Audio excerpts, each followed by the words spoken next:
Você já ouviu falar de Pier Giorgio Frassati?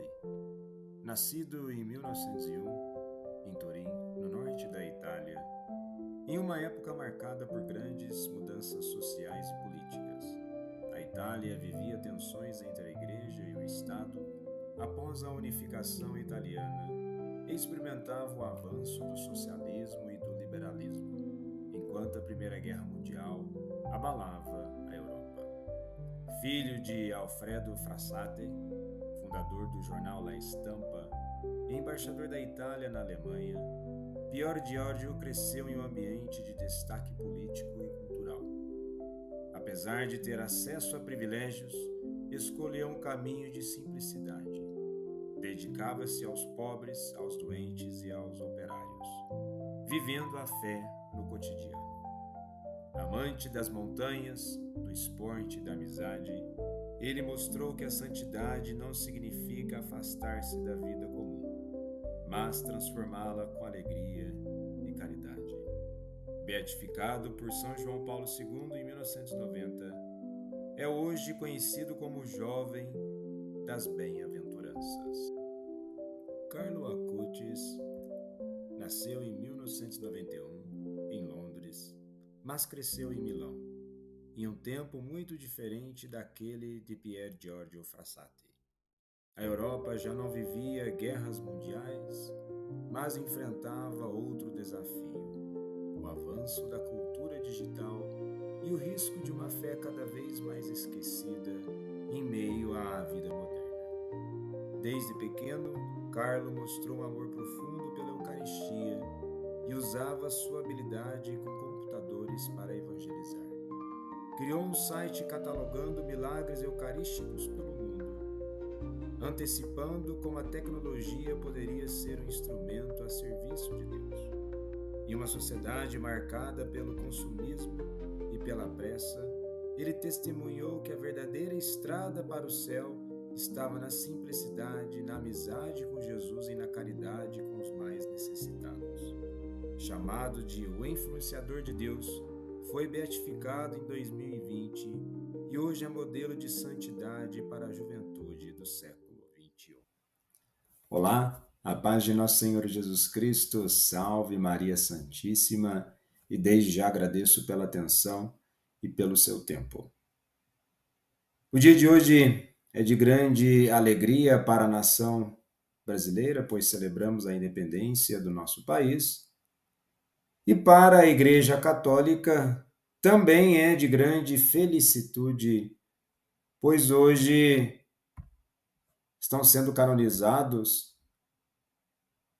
Carlo Acutis e Pier Giorgio Frassati, dois santos italianos em épocas diferentes, mas que trazem a dimensão da fé na vivência do cotidiano.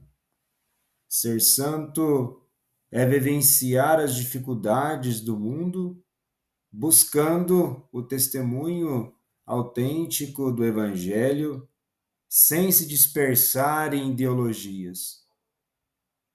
Tanto que Carlo Acutis é chamado carinhosamente de influenciador de Deus. A base da sua vida era a Eucaristia, o Evangelho, a vivência do amor a Cristo, ou seja, não há uma preocupação ideológica. E da mesma forma, Giorgio Frassati viveu pelo Evangelho. E por isso é considerado, como vimos aí inicialmente, o jovem das bem-aventuranças. E por qual razão eu toquei nessa questão de ideologia? Porque ao acompanhar as redes sociais, e aqui peço até a intercessão, né, de São Carlo Acutis, no sentido de uma boa orientação da reflexão da fé. E quando acompanho as redes sociais, é buscando realmente ver com bons olhos aquilo que agrega, mas muitas vezes eu percebo que há uma tentativa de até nos santos as pessoas quererem politizar dentro da igreja. Quando eu falo politizar, eu não estou desmerecendo a dimensão política do ser humano, certo? Aristóteles afirmou muito bem que o ser humano é um animal político, né, e participa organicamente, deve participar das atividades do dia a dia do mundo no aspecto da transformação social. Isso é evidente, isso não é desgarrado da dimensão evangélica, mas o que eu acabo percebendo, e eu vou apresentar aqui alguns exemplos disso, que eles tentam pegar essas figuras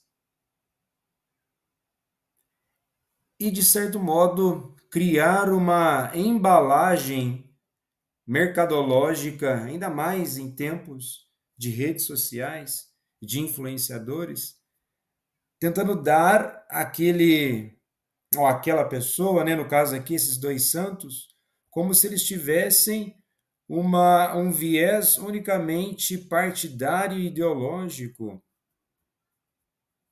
E repito, o evangelho, ele não é ideológico no sentido de uma construção social ou de uma construção científica. O evangelho, ele é numa dimensão construída sim a partir de uma experiência comunitária, mas não ideológica conforme as propostas numa visão moderna. E também já comentei isso, podem aí colocar espaço de discordância. O evangelho não é nem de direita e nem de esquerda. E aqui eu vou ter muito cuidado para não ficar citando nomes, pois aqui não se trata de ataque ou desmerecimento da crença política das pessoas, e sim uma reflexão dentro da perspectiva do universo católico. Então, se aqui eu apresentar alguma coisa, jamais, dos exemplos que eu falei, jamais tem o intuito de difamar, denegrir ou atacar tais pessoas. Mas tendo em vista que está nas redes sociais, eu vou apenas aqui apontar e refletir sobre isso. Porque o dia de hoje é de felicidade, é de alegria, pedindo intercessão por esses santos, santos do cotidiano que buscaram viver o extraordinário no ordinário. Difícil, né? Esse é o nosso chamado. Viver a grandeza da extraordinariedade, da santidade no ordinário dos afazeres do dia a dia. E aí nós temos pessoas, e ao dizer aqui temos pessoas, não é diminuindo o que essa pessoa é, muito pelo contrário, que bom que elas tenham espaço para se manifestar, mas sempre é bom ter a sensatez, o discernimento daquilo que é expressado, para não cometer, principalmente, uma desonestidade intelectual.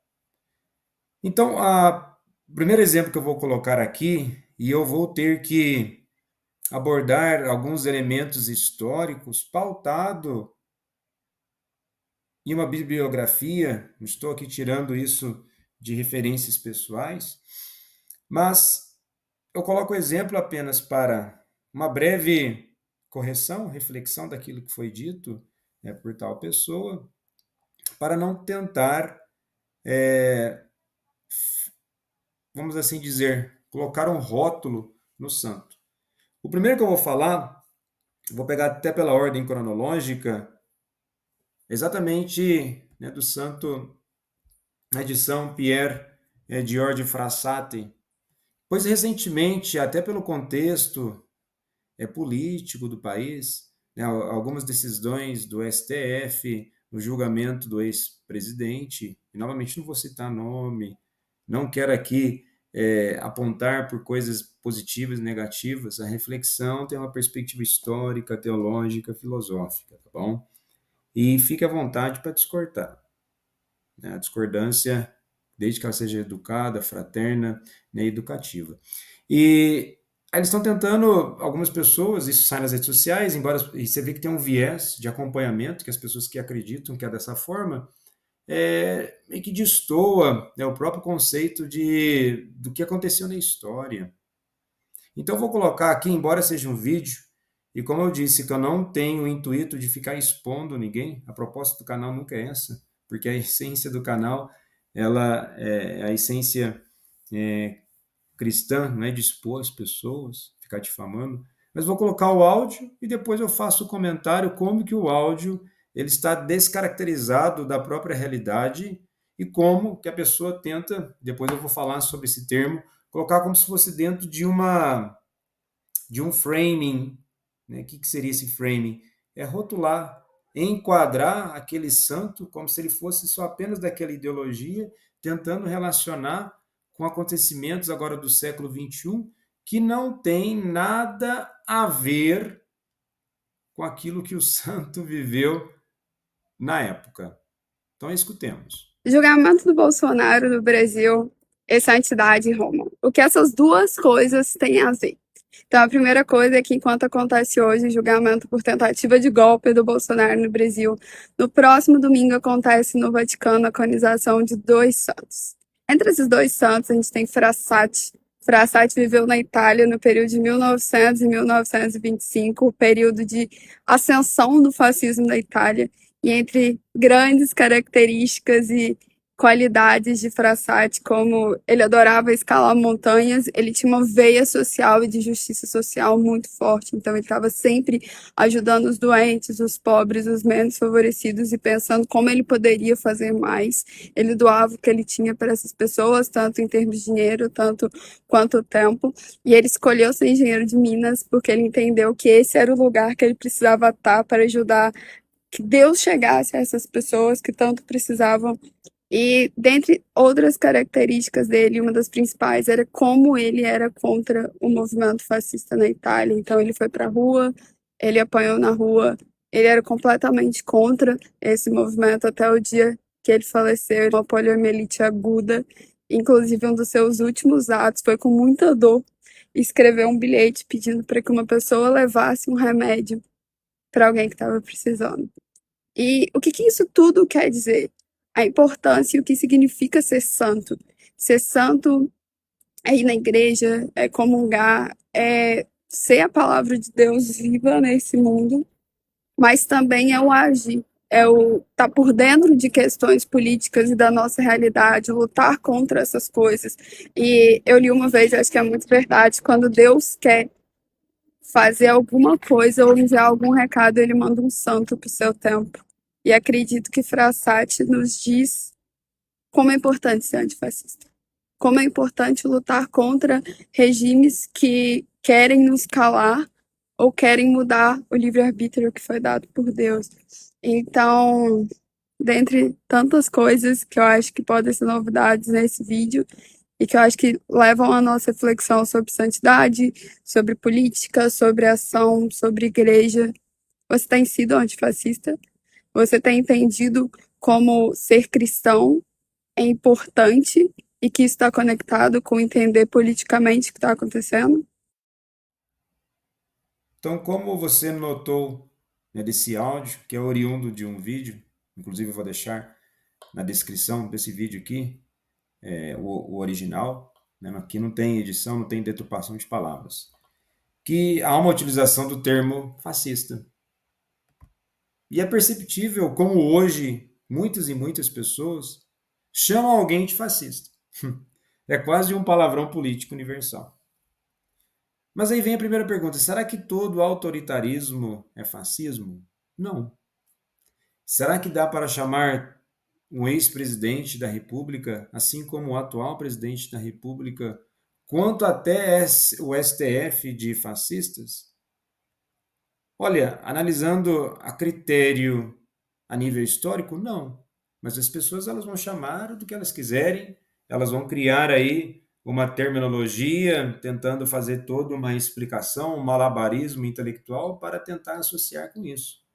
Assim como há pessoas que chamam o ex-presidente de fascista, há pessoas que chamam o atual presidente de fascista e até o STF de um fascismo? Mas vamos organizar essa bagunça em 3 níveis bem claros. E por qual razão que eu estou dimensionando isso? Falar, Renan, mas o que isso tem a ver com fé, tem a ver com igreja? É que os discursos, muitas vezes, eles vêm apresentados de uma forma muito bonita, aí onde surgem as falácias. Então, o áudio ele começa com uma falácia, e aqui não se trata de defesa de ex ou atual presidente, é apenas uma reflexão. E refletir, né, analisar, né, o termo fascista, temos e aí que organizar essa bagunça em 3 níveis bem claros. A partir, como eu disse, que eu não vou fazer aqui uma leitura pessoal, é uma leitura de livros, né, tem referências bibliográficas. Se nós pegarmos lá o livro do Roger Griffin, intitulado Fascismo, né, de 2005, temos também um livro da Erving Goffman, chamado Análise de Molduras, um ensaio sobre a organização da experiência. É interessante que eu vou comentar sobre isso, essa análise de molduras, que é exatamente esse tipo de áudio, é o que eles chamam de framing, né? Muito comum nas redes sociais hoje, utilizado por influenciadores. Eles usam framing, pega ali o Frassati, ele é antifascista, mas o que é divulgado pela igreja, tá, ele era antifascista, sim, ok, mas o que é enfatizado aqui é que ele é o jovem das bem-aventuranças. E bem-aventuranças não se trata de ideologia de direita e esquerda, se trata de ideologia evangélica, ou seja, do evangelho. Né? Mas eu vou comentar mais sobre isso. Tem outro livro também do Robert Paxton, A Anatomia do Fascismo, e um outro aí, Enzo Traverso, Os Novos Rostos do Fascismo, né, de 2019. Então, primeiro, assim, nível que seria interessante analisar do fascismo é o fascismo histórico. E aqui eu vou falar assim brevemente para depois eu entrar nas categorias teológicas das dimensões dentro da linguagem religiosa, tá? Esse primeiro fascismo, né, de verdade, né, o de Mussolini na Itália, o de Hitler na Alemanha, aquele pacote completo, né, partido único, controle total da imprensa, sindicatos e cultura, milícias nas ruas, culto absoluto ao líder e inimigos internos para eliminar. Isso é fascismo histórico. E só cabe aqui, Itália e Alemanha do século XX.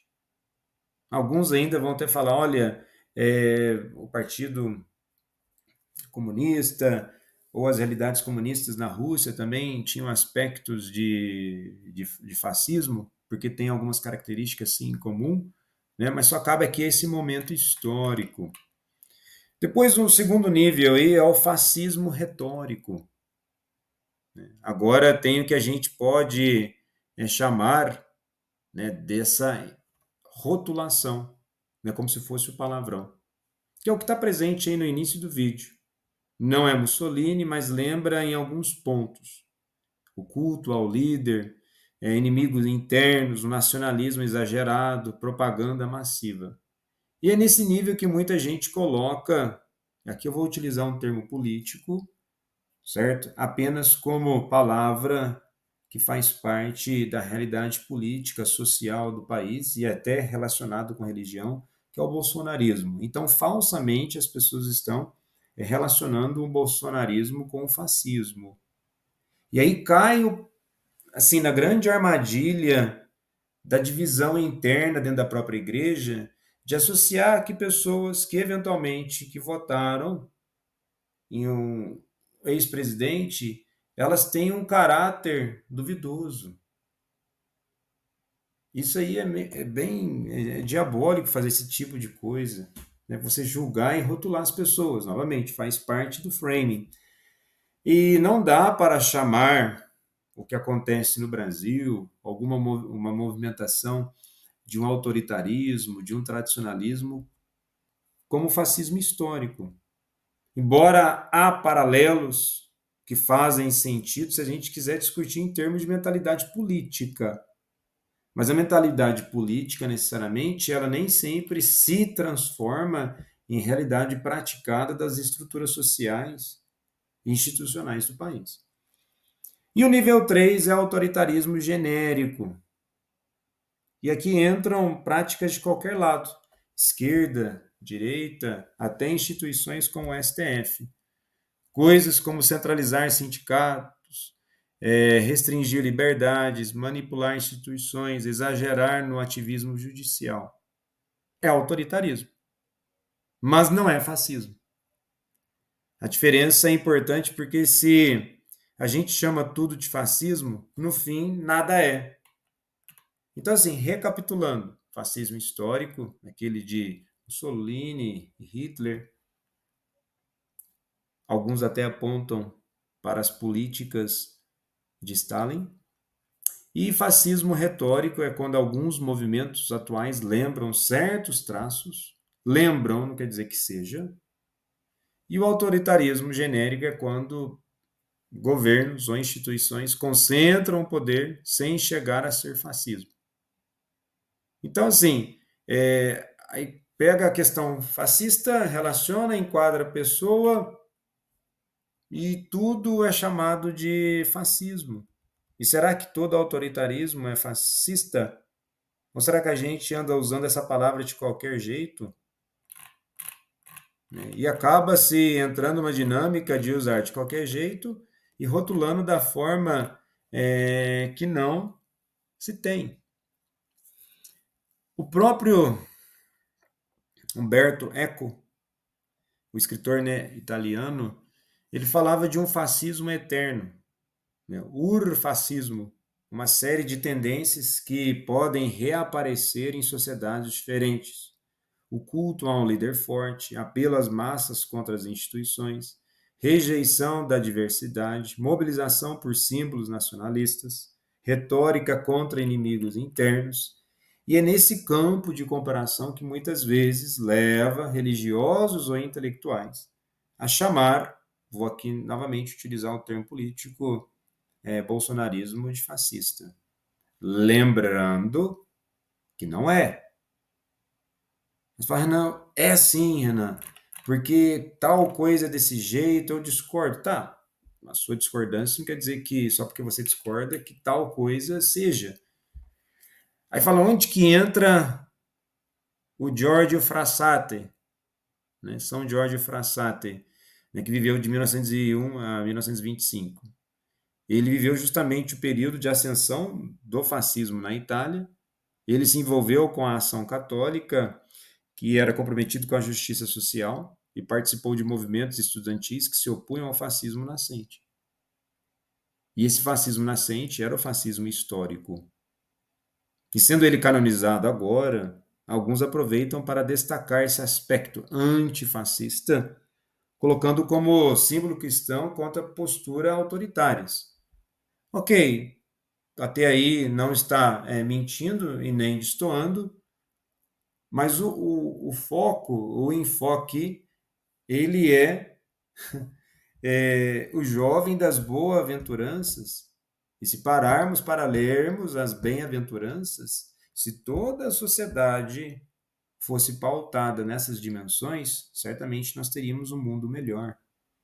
Além de ideologias de divisão, porque chegou a um ponto que a ideologia ela vai cegando e aquilo que vai se tornando, vai bloqueando a mentalidade das pessoas, elas não conseguem olhar para além daquela teoria, né? Até os de Aristóteles não se consegue entender para além da teoria, e o que a pessoa sempre, como tem teoria na cabeça dela, ela vai ter aquilo sempre como uma imagem, né? Na dimensão aí da caverna de Platão, aquelas sombras ideológicas na mente dela, ela acha que aquilo é a verdade, ela não consegue projetar além daquela teoria, para além da doxa, e aí ela cria uma realidade que não existe.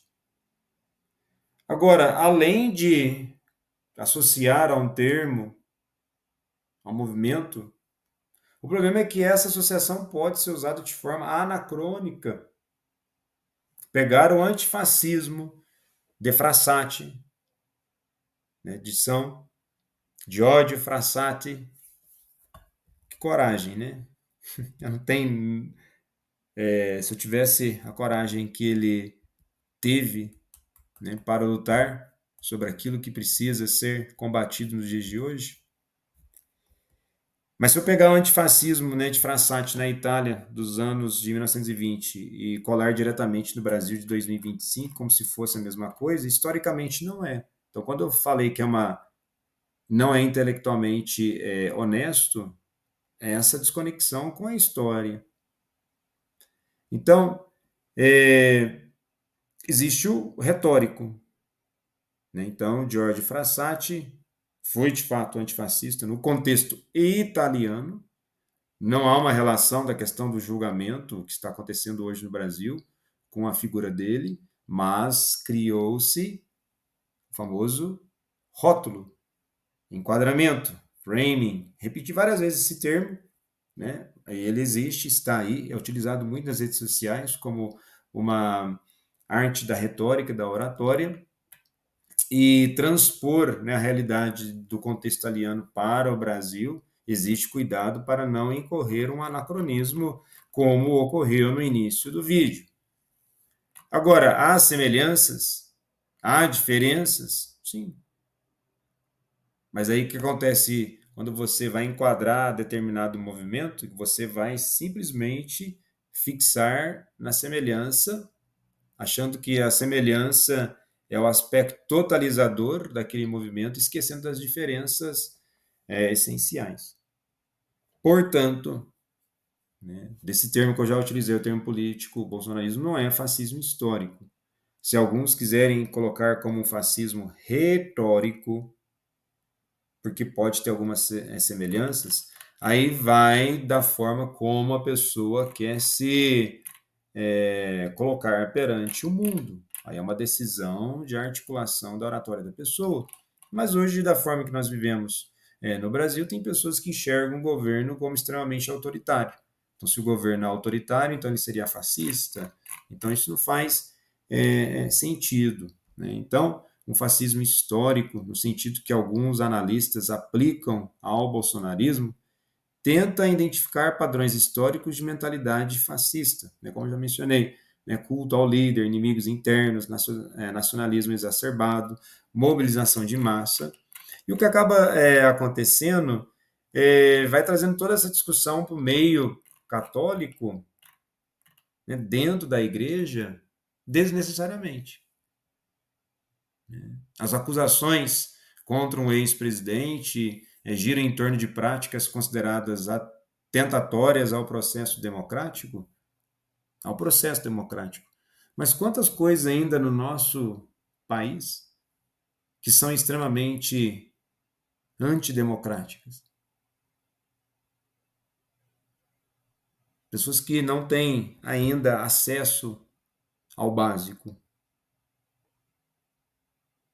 E isso nós vemos há muito tempo. As coisas não sumiram do dia para o outro, as coisas não melhoraram do dia para o outro, corremos um risco de ficarmos em uma sociedade do espetáculo, achando que tudo melhorou. As melhorias elas levam ao tempo. Então, quando nós temos um imaginário histórico e a gente transfere esse imaginário histórico para o país, achando que está tudo bem, mas a antidemocracia ela ocorre em várias atitudes daqueles que deveriam defender a democracia. Se há fome no país, se há criança que não está na escola, se ainda há crianças que morrem por questões que são tratáveis,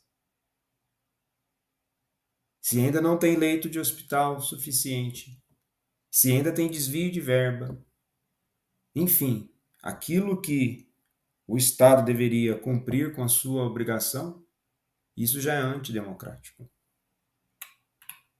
Então, o que nós temos que elencar no dia de hoje? Né? Se existem ainda as mazelas sociais, que possamos ter a coragem do testemunho cristão de Frassati. Ele destacou pela dedicação aos pobres e marginalizados, teve um engajamento estudantil e político.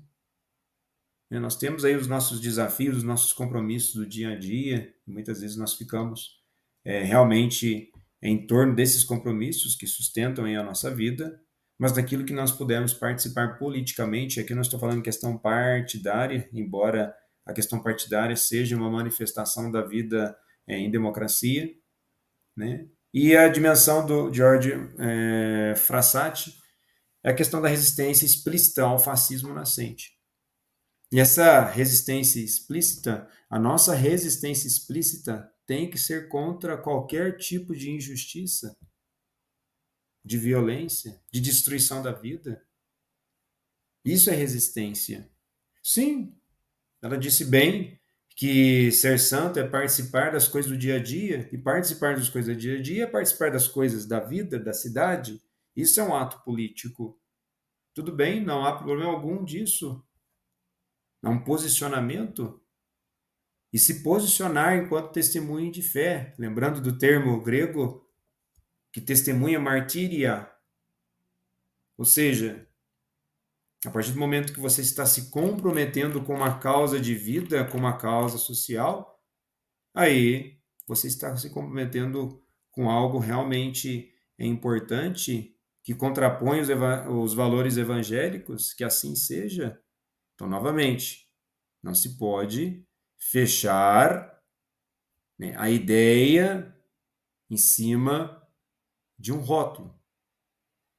E vou mostrar aqui para vocês também uma postagem que poderia ali ter tido um pouco mais de discernimento pessoal, mas também faltou um discernimento ali histórico sobre a postagem. Vejamos. Então, na análise, na postagem do religioso, provavelmente ele nem saiba que eu existo, né, porque eu sei que eu sou insignificante mesmo. E ao fazer um comentário e refletir sobre a postagem dele, mostra até que ele está tendo relevância, sim. E discordar não significa estar contra a pessoa, tá? Respeito à pessoa, respeito à decisão dele lutar pelas causas que ele queira lutar. Mas apenas aqui uma análise da postagem. Neste domingo, 7/9, né, 7 de setembro, a igreja canonizará Pier Giorgio Frassati, jovem antifascista e amigo dos pobres. Sua vida grita ainda hoje: não dá para seguir Cristo e ao mesmo tempo se alinhar ao fascismo, seja o de Mussolini ou o bolsonarismo no Brasil. O finalzinho aí é o bordão clássico de um esvaziamento ali intelectual da própria escrita política e teológica. E aquele famoso bordão do framing de rotular a pessoa. Em que sentido? De fato, é um jovem antifascista, beleza, ele tinha uma vida dedicada aos pobres, ok, mas é apresentado exclusivamente de forma ideológica como jovem antifascista e amigo dos pobres. Embora realmente tenha tido uma postura contrária ao fascismo de Mussolini e fosse ativo em obras de caridade. Reduzi-lo apenas a essa dimensão é um recorte ideológico.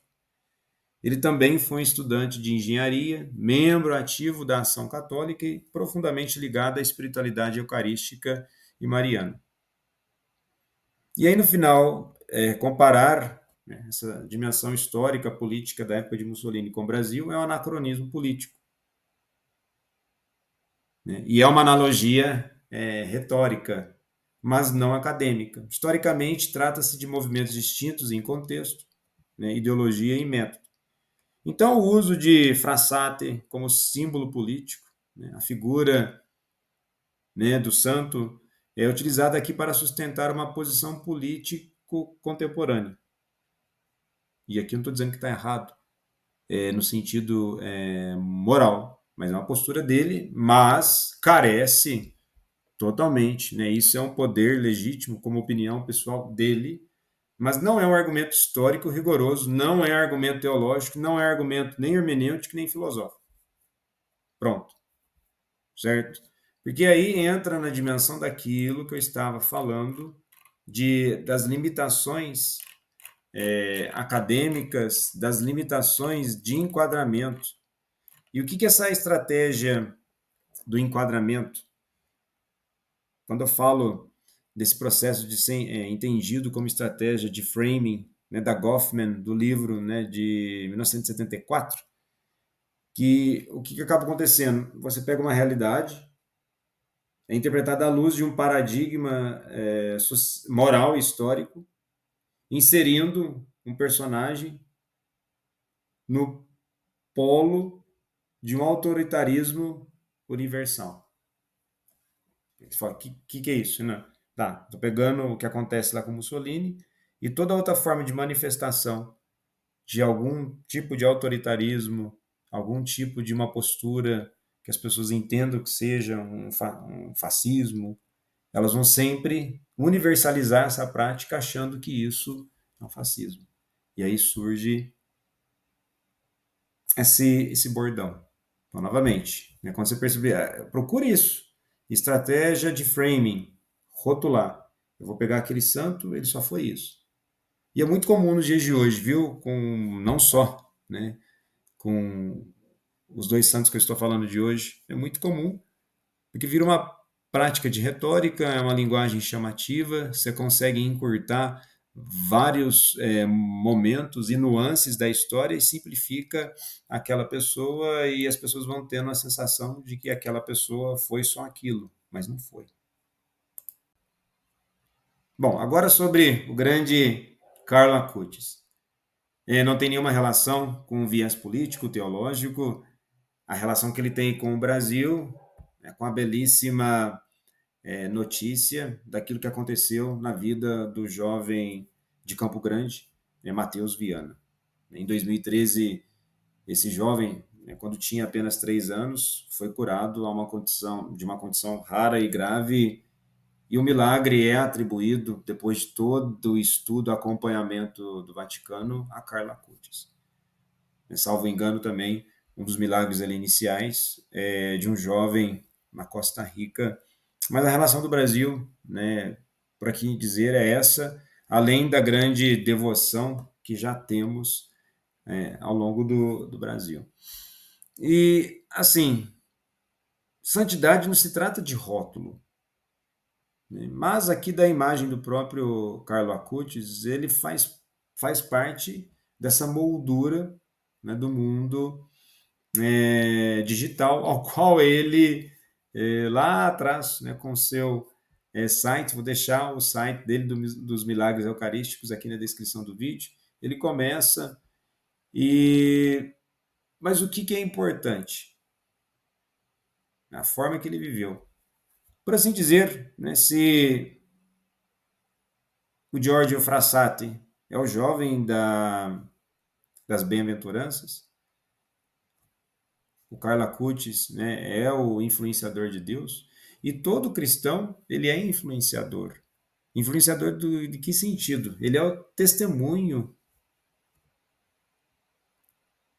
Ele deve dar o testemunho, né, do Cristo. Ele é a testemunha. E o seu testemunho influencia as pessoas. Já não sou mais eu que vivo, é Cristo que vive em mim. E se Cristo verdadeiramente habita na vida da pessoa, essa pessoa é transformada e tudo aquilo que ela faz é transformado. Seja numa dimensão espiritual que expande para a dimensão caritativa. O ponto que eu gostaria até de relacionar aqui com Carlo Acutis você pega pelo período que ele nasceu, de 1991, né, e viveu até ali 2006, ele nasceu dentro do que o marketing chama de geração Y, ou millennials, né, geralmente definidos como nascidos entre 81 a 96. Agora sim, chamar ele de millennial, novamente é rotular, é aplicar essa lógica cultural. Lembrando que essa terminologia de falar que é geração X, Y, Z, não tem nenhuma pauta ou fundamentação científica, psicológica, história, sociológica. É apenas, e aqui dizendo que é apenas uma criação do marketing americano. Agora, aplicar essa lógica cultural a Carla Cutis é porque ele usava computador, internet, videogames, tecnologia digital, elementos que o marketing e a mídia associam a essa geração. Mas não é só porque ele utilizava essas coisas, porque o termo de millennial ou o termo de gerações, na verdade, tem a ver com consumo e não com o estado psíquico, psicológico, social, estrutural, biológico da pessoa. Logo, não se trata de uma ciência. Você pega aí pelo Brasil afora, tanta gente dando palestras, tentando organizar empresas nessa proposta de divisão de geração. Você gera divisão. Novamente, é um discurso de dividir as pessoas. Né? Contudo, do ponto de vista teológico ou psicológico, dizer que ele é millennium tem pouca relevância. Tá? Sua santidade não se explica por um coorte de consumo, mas por sua vida espiritual. Agora, se usado em linguagem pastoral, midiática, o rótulo pode ajudar na identificação dos jovens de hoje, como ele é um santo digital da geração da internet. Mas em termos acadêmicos, teológicos, filosóficos, é um uso retórico, não científico. Da mesma forma, né, que de George Frassati também é simplesmente uma retórica. Agora, o conceito de gerações, né, millennials, Gen Z, tababá, é produto do marketing norte-americano, como já disse, sem bases sólidas em psicologia ou teologia. Há conceitos mais acadêmicos, né, como o coorte geracional de Mayhem, mas não coincidem com o uso do marketing. Então, como eu já disse, utilizar o termo milênio a ele é apenas uma linguagem de marketing para chamar a atenção das pessoas. E aqui nem estou dizendo que é errado, eu estou fazendo a reflexão do termo. Né? Na filosofia, a palavra tem peso.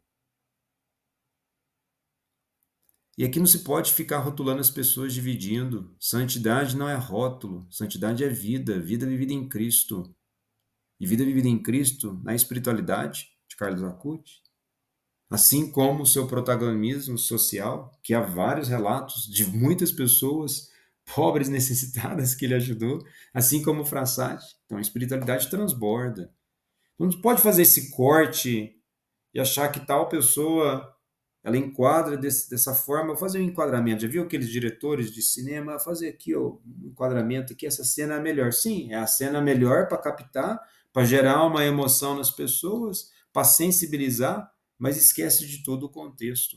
O grande contexto da vida dele é que mediante tudo aquilo que existia na vida moderna, nos tempos de tecnologia, no advento das questões midiáticas digitais, ele vivenciou a vida em santidade, sem esquecer das problemáticas do dia a dia. Novamente, viver o extraordinário no ordinário, ou viver aquilo que é extraordinário de forma ordinariamente, conseguir colocar em prática. Então, assim, pegar uma questão de geração de consumo e transferir como se fosse uma. Eu vou usar um termo que possa estar errado, como se fosse uma patologia. Não é. Não é. É simplesmente você inserido num contexto ao qual, naquele momento histórico e social, certas dimensões de produção, elas são daquela forma. Por que eu estou falando isso? Vamos supor, se você tivesse nascido na década de 20, a qual tipo de acesso à tecnologia que você teria? As quais eram produzidas na época, certo? Normalmente teria rádio, ainda não teria televisão,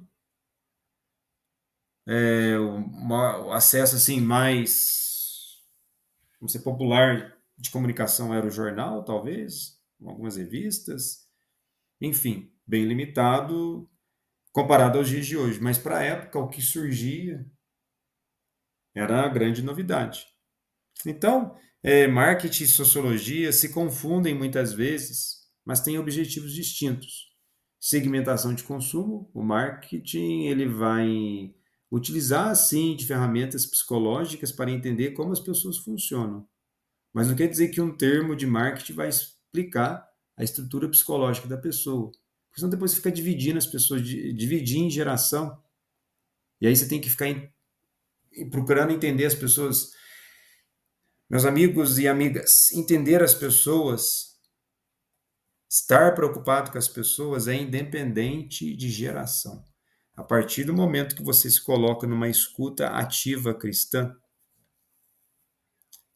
tudo o restante ele é de plano secundário. Por que eu estou dizendo isso? Se você realmente se coloca numa escuta ativa cristã, porque existe escuta ativa que não é cristã. Né? Quando que é escuta ativa? Realmente está preocupado com o que a pessoa está falando. Agora, quando é cristã, não há só uma preocupação do que está sendo falado, mas que aquilo seja transformado, que você participe da vida da pessoa, da dimensão de comunhão. Não só a comunhão do altar, mas a comunhão da vida. A comunhão da vida, ela vai dar sequência da comunhão do altar. Então você pega um jovem que traz essa dimensão e até pela pouca idade que fez todas essas coisas, demonstra um grande discernimento a todos nós, a mim, nessa insignificância, né, participando desse universo das redes sociais, eu pego como referência para ter discernimento de tudo aquilo que eu vou gravar, postar. Pode pegar ao longo desse vídeo todo, você pode ter discordado de algumas coisas ou de muitas coisas que eu falei, mas nenhuma delas traz um tom depreciativo de ninguém. Sempre tratando de proteger as pessoas. Tá? Discordar, novamente, não é atacar, não é destruir nada, apenas discordar, trazer para um plano de reflexão. E vejo tanto na pessoa de Frassati, né, assim como o Carlo Acutis, essa preocupação, né, que eu tenho aqui.